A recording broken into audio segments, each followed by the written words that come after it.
Mino Line Media presents the Business First Podcast. Hi, all, and welcome to a new episode of Business First with Sonia Alleyne. I am your host, and today we're going to talk about what it could look like to grow your company with the right employees. We all know that finding talent and holding talent is a major problem for major corporations, but it's also a problem and a challenge for small businesses. Before I introduce the guest, I just wanted to share some statistics with you. 99.9% of American businesses are small businesses. Many of you probably already know that. But almost half of U.S. employees, 46.8%, work for small businesses. Yet, and there's a big yet, 81% of small businesses have no employees. And that's what we want to talk about today. Yet those businesses still employ roughly 67% of all Americans, working Americans. And so in the studio today with us is an HR expert. In fact, her mantra is more humans, more resources. And we're going to talk about what that means today. Please welcome Vicky Brown of eDomineo, Inc. Did I get that right, Vicky? You absolutely did. Good job. Yay. Most people don't. Thank you and welcome. And thank you for being here today. How are you? I'm fine. Thank you so much for the invitation. I'm really looking forward to our chat. Yeah, same here. And before we get into some of the brass tacks and your recommendations for what small businesses should consider when they're hiring talent, I wanted to get into a little bit of your background. I had listened to another podcast that you were on, and there were some interesting comments that you made, one of which is that you had challenges, if I understood correctly, being number one. And so when it was recommended that you start your own business, that took a little bit for you to settle into the idea of, yes, I could, although you were doing a stellar work for everyone else, it took you a little bit to settle into the idea that you could run your own business. And so I want you to talk to us a little bit about that, because that's something that many of us, I know I struggle with sometimes. And so it spoke to me.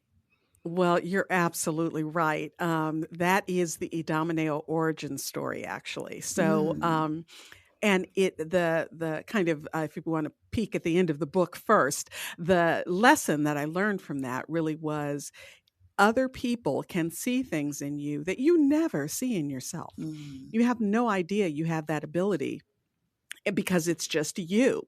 Or maybe you have some doubts about your ability. And I was fortunate enough, I've had great mentors throughout my career, but I was fortunate enough, I was the head of HR at a technology and financial services company. And we kind of got caught in the 2000 technology boom or bust, I should say. And so when that company closed, the president of the company said to me, you really should think about having an HR company. It's, you do it in a way that is very economical and really value packed. And I was like, I love that. Thank you so much. Absolutely not. Going to go out, get a job. It's been nice working with you. And I appreciate the sentiment. And he said, why not? And I said, because my foray really has always been, as you said, to be number two. I'm the chief HR officer. I sit on the shoulder of the CEO. And I'm their confidant. I'm the one person in the organization they can tell anything to, because they know they have absolute confidentiality.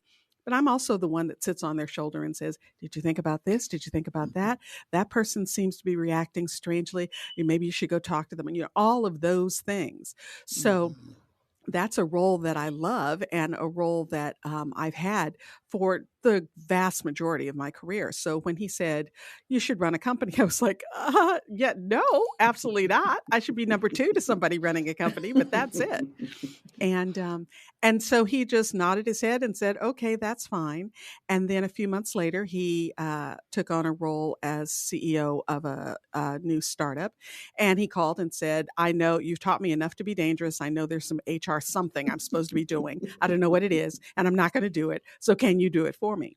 And I said, Wow. sure. And he's like, well, I can't afford you, so you'll have to be an independent contractor, and I'll just engage you for this project and that project. And he just kept adding projects. And one day my compliance gene kicked in, and I was like, well, I have access to a lot of confidential information of your now employee base, and I'm doing things on your behalf. So everybody needs a corporate veil, and everybody needs business insurance, and everybody needs protection. So I incorporated, and that was his grand plan all along. And he was client number one. Wow. How amazing is that? That is incredible. So, one of the things that he had said to you was that you did things very uniquely, or he had never worked with anyone who had done things the way you did. And so, what was it about how you operated in this human resources capacity that that seemed different to him, or Mm-hmm. what is it that you feel that you do differently than most? Right. Well, I'm fancy pants. So that's really what it is. I was at that time, this is back, and I'm going to date myself here, but this is back when, people use floppy disks and things like that. So it's a while ago. There's no such thing as a flash drive. But I did think that this whole thing of putting together a new hire packet, all these documents, and mailing it off to an employee and doing all that, we were financial technology services. So we had to be special. And the internet certainly was not what it is today. So you didn't have the kind of thing where you could just log into an app and e-sign everything. And, that wasn't a thing. So I was like, well, but I refuse to send this paper. So I would take everything and turn it into a PDF and put it on a drive and then mail the drive to the employees so they'd get the drive. So their first impression of the company, and that's really what I was about. Honestly, probably 25% of the time they would have to call and say, ooh, can you maybe email those to me? Because I couldn't open it. My computer couldn't open it or something. But their first impression of that organization was they got something completely different. They got this disc. It was, it had the logo on it, all of those things. My thing is, first impressions they're not everything, but they're tremendously important. And it's very difficult to get over a bad first impression. So I wanted our company to be out there and to show that we were professional, we were organized, and had a little bit of flair.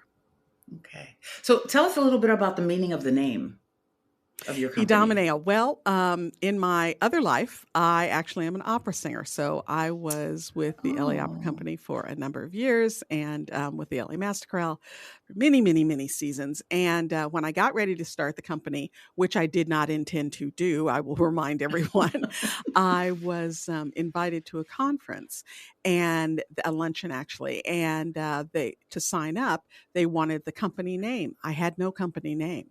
I had a score on my coffee table that I'd been working on. It had a really great aria in it. And I was like, I love Greek mythology. Okay, eDomineo it is. And that literally is how I chose the name of the company. I love it. That is well, great. it drives all the marketing people insane because they're like, it's difficult to spell, it's difficult to say, you should change the name of the company. And I just look at them and smile and say Adidas and keep going. Exactly. And it has been working for you. The name has not stopped you from getting clients, I'm sure. Exactly. Wow. So I want to go to now the challenges that small businesses have with staffing their business. Just last week, it's interesting, just as I had gotten your name as someone to interview you, I was talking with a friend of mine who was frustrated about how she felt that she wasn't able to grow. She runs a PR firm, wasn't able to grow it in terms of hiring talent. But she had looked at some of her associates that she had started businesses with, and she noticed that they had. And so she had hired a coach, and the coach had told her to just, go out on a ledge and just go ahead and do it and take a loan, right? So that you can pay the person. And none of that felt comfortable for her. Mm-hmm. And she still runs a very successful business. But she is really frustrated about figuring out how to be able to bring on more talent. And I would imagine that that's an ongoing challenge for many small businesses.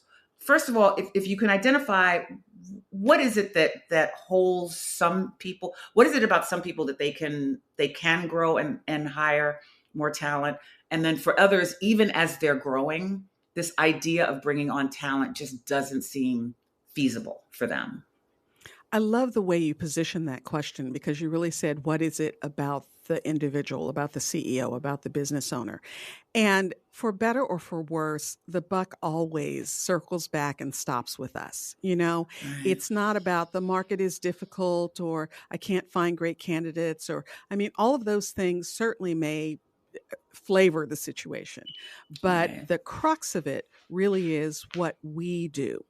And Mm. so, first of all, and I hate to go all third eye on everyone, but it's mindset. I mean, you really need Yeah. to be prepared mentally to let go. Entrepreneurs are such executioners. We will get it done. Mm. We will execute on whatever we've set out to do, sometimes to the detriment of our own health, but we Right. will get it done. We have to learn to be comfortable with, we talk about delegating all the time, but we have to be comfortable with opening our hands and giving up some of that control. It is Mm. a lifelong lesson for entrepreneurs. I'm Yeah. going through it right this minute. I've got a team of 15. And we Oh, just wow. did a little reorg. I promoted someone, and she is now the director of a division of mine that everyone has reported to me in the past. And so now she runs it as of yesterday, actually. And I realized when I went home, even though we've been planning this for a year, that I had a couple of, leftover feelings around letting go of having Letting that go. direct reporting structure to those Yeah. 5 people who now report to her. So my Right. point is, it's something, and I'm 22 years in this company. So it's Hmm. something that it always comes up and you always have to think about it. So when you are starting out or when you're deciding you're going to grow a team, the most important thing is to figure out what you need these people to do. So I hate Right. to go all HR on everyone, but a job description is important. Figure out what are the most important Mm. tasks that you need to get done, and then figure out what kind of skill set you want for those tasks. And while all sorts of other things will be a nice to have, sure, I want someone for my media department who's, been the head of programming for NBC, and sure, I want, Right. a journalist from the New York Times to write all of my copy. Sure, I want all of that. But what do Yeah. I actually need? And then what can I afford? And at the risk of flying in the face of the coach, I'm not a huge fan of getting a loan. What I will Yeah. say is very, very often we hold back on bringing someone in because we say we can't afford it. And the Right. reality is, this is not just another expense line to your budget. This is a value add. So you have to think about bringing someone on as an investment. And if that investment doesn't pan out, because everything isn't Mhm. perfect all the time, if that investment doesn't pan out, then you have to move on and do something else. So you have to put on your leadership cloak because you're going to be called on now to exhibit some leadership skills and some management skills that you don't really have to do when it's just you doing everything. Right. Right. And I like that you said, and I can appreciate that you said that, they have to be able to write down these job descriptions because as entrepreneurs, you can keep everything up in your head. And it's another reason why people don't understand maybe what needs to get executed or what needs to get done, or they're not executing at your level because they don't really know what it is because you haven't really let them know what it is. Is that correct? That's exactly right. And I have to say, I just live and die by SOPs. It is so important. You're talking about getting things out of your head. We do it, it becomes second nature to us. And by the way, sometimes we miss a Right. step or two because we're busy Yeah. with other things.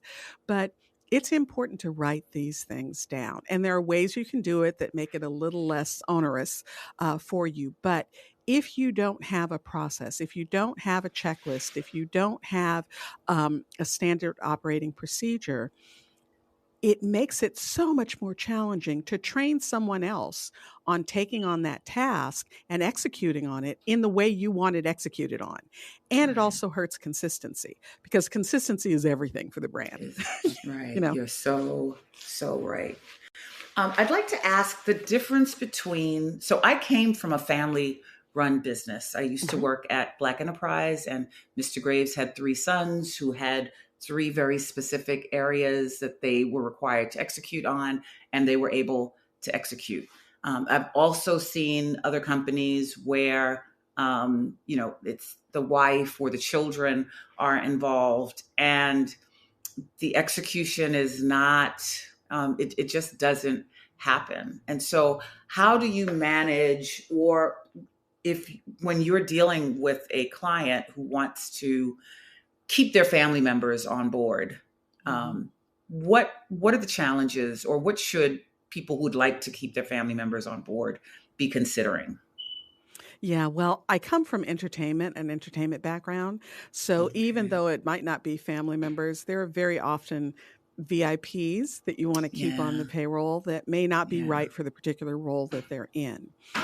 And so when I do consulting, I say, let's let people play to their strengths. What are they really? Let's set them up to succeed. What are Mhm. they really good at? If you need a CFO role and you have a nephew who, has done a little bookkeeping but has never taken on a CFO role, and you don't want to make that person a bookkeeper in your organization under the CFO, then let's figure out what else they might be good at, where they might excel, because the business needs a CFO. And you can't compromise what the business needs, because the business is the thing that, honestly, that's why we all eat, because the business is growing and being successful and thriving. So you have to keep the business in mind, because as a leader, you're responsible for every single employee that works for that company, and, tangentially, for their families and all of that. So it's a big responsibility. That's why it's important that you make sure that the business is healthy. And so, yes, there is some massaging that sometimes needs to happen, to Mhm. get some, or if they don't have the skills and they are a VIP, how can we get them the skills in a way that does not, damage their sense of self, but also allows them to grow in a way where they can add that level of value to the organization. Maybe they need to mentor under someone, or internship, call it whatever you need to call it, but they need more experience under a more experienced person. So it's imperative that you get that to happen. If you don't, it's a bad road, because you'll have someone who's not qualified in the CFO role. You either will push them because you need what you need, Right. and that'll be frustrating for them, or you won't push them and you won't get what you need for the business, and you won't be able to make the kind of financial decisions you need to make, or you'll backfill and end up, spending a ton of money on an accountant that also handles CFO roles, and it just becomes Right. everybody's at cross purposes. So it really is, I understand the importance of keeping those relationships solid.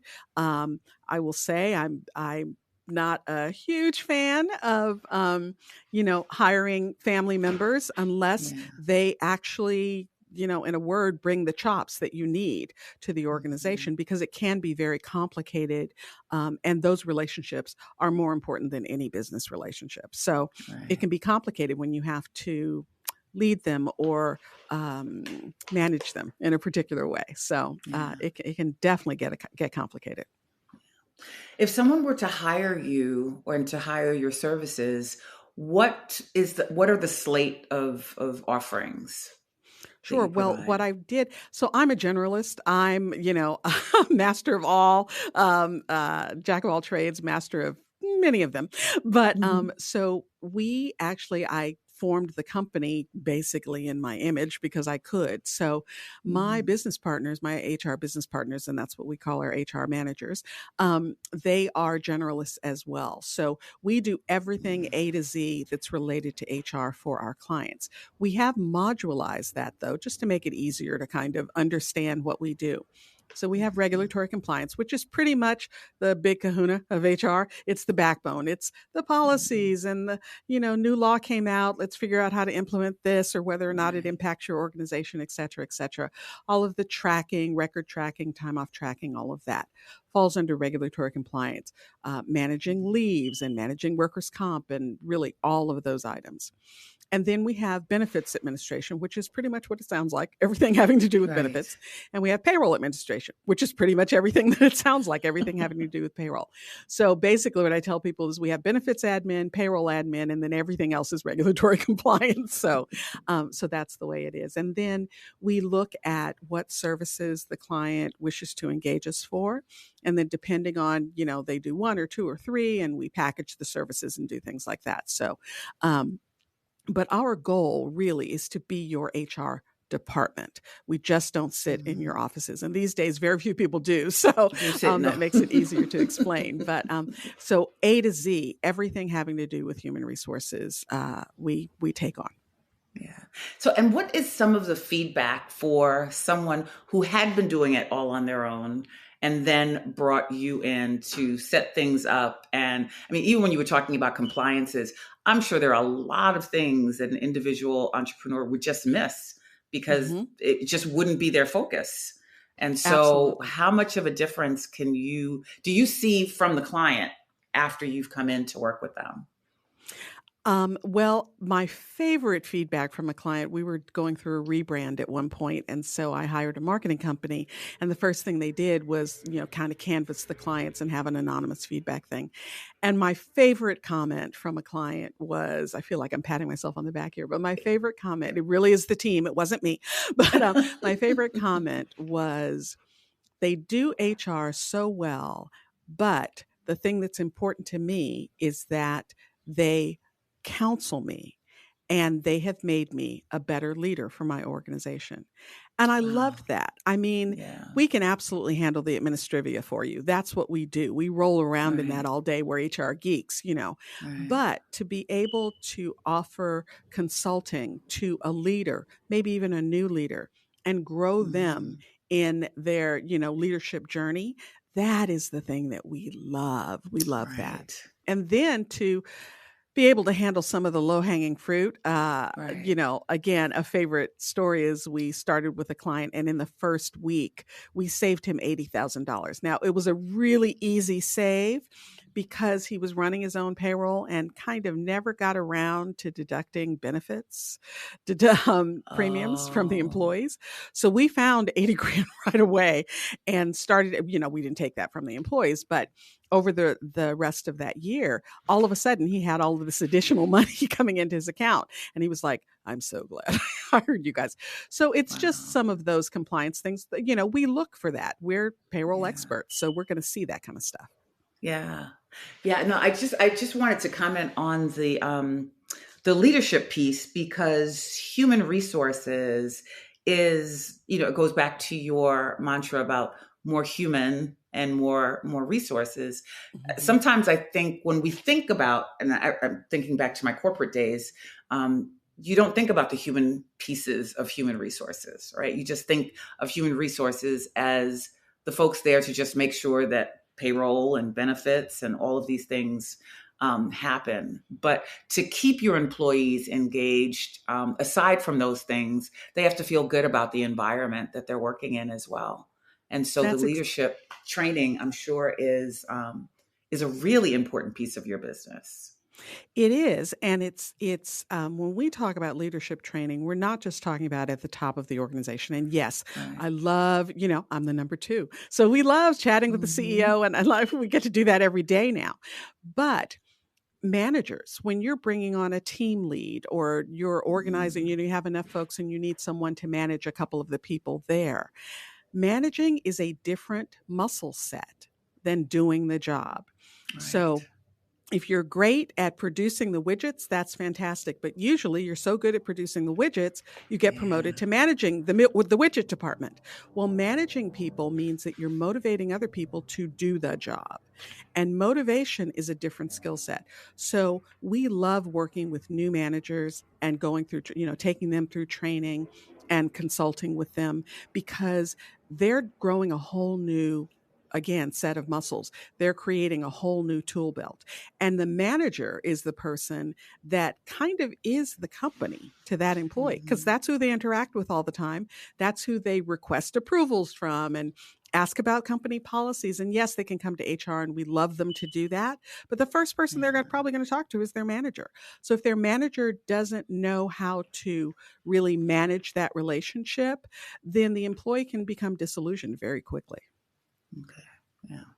What are your plans for continuing to grow your business? I mean, I think it's great that you are also able now to do promotions, because when I think of small businesses hiring additional staff, I didn't even think about the promotion aspect, because if someone is there working hard and doing great work, they'd like to see the opportunity for advancement. And so I think what usually happens in a conversation for small, at least the ones I've been involved with for small businesses, we always feel like, okay, this is a great training ground, and then you can leave and go work for either a bigger company or start your own company. But to be able to promote somebody who's been working hard and a proven, someone who's results oriented, to be able to promote them is actually really something I'd like you to talk a little further about there too for small businesses. Well, first of all, I have to say it is a great feeling. It feels really good to be able to reward someone's hard work. But the other thing is, and it kind of goes back to what I was saying earlier around, yes, we all need to put our pennies together so we can make sure we can even hire the person. Yeah. But the reality is that person needs to be a value add. They are an investment. So you should be getting a return on your investment. And if they are not either bringing in more revenue or freeing you up so you can bring in more revenue, or, adding value in some way to the organization, then inside of 90 days, inside of 3 months, you really need to start thinking about, is this the right person? Because honestly, they should be in some way, shape, or form reimbursing you for the cost of their employment inside of 3 to 5 months. If that's not happening, then yes, it is just an expense, and either you don't have them working on the right things, or you're not really plumbing their skill set and their experience. Something is out of sync, and you need to take a look at that. But once you're able to do that, then you can grow the business, and then you will find that you have a need possibly for more structure. The reason it's interesting because you asked what are my plans about going forward with the business? And part of the reason that we were able to kind of get the client relations group reporting into someone else is because I just don't have the bandwidth for that anymore. Right. My job has morphed. As the CEO has morphed a bit, we have a huge division or huge initiative, I should say, of opening up another division, the Leader's Journey Experience, which is now our education arm. So we are, we've created some online classes, an online university. And so all of that and all of the marketing around that takes a considerable amount of time. Right now, I am chief bottle washer. I'm writing the classes and recording the classes and all of that. And eventually I'll be able to roll that off. But right now it takes my specific attention. So, the core business certainly needs to be managed. And so it gave me the opportunity and the need to have someone step into that role. So I kind of answered both of those questions. That's our goal for going forward, because again, we love the consulting, we love growing leaders. And so as we were looking at that, we were like, how can we really step more fully into that role? Yeah, that's exciting. So tell folks how they can find you and connect with you, and how soon the curriculum will be available. I know they can find your podcast on your website, but please let us know all the places that we can find you and follow you. Absolutely. Well, it's all around Leader's Journey Experience. So we have a YouTube channel, which is at Leader's Journey TV. We have the podcast, which is More Human, More Resources. The university is already up and running, so all of that is happening. But probably the easiest way for folks to get in touch, we do have a little gift for your audience, because we really are so grateful to be invited to speak today. So, and they can reach that, and I'll, provide the link to you as well, but they can receive their gift at morehumanmoreresources.info podcast gift. Oh, how generous. Thank you so much. Oh, absolutely. Vicky, thank you so much for coming on and sharing. And it'd be great for us to bring you back and see if there was a recipient of that gift to talk about that experience. I'd love for us to do that as well. I would love that. And Sonia, thank you so much. This has been really a treat. Yeah, I feel the same way. Thank you, Vicky. And thank you all for listening. We'll be back again next week with another great guest. Take care.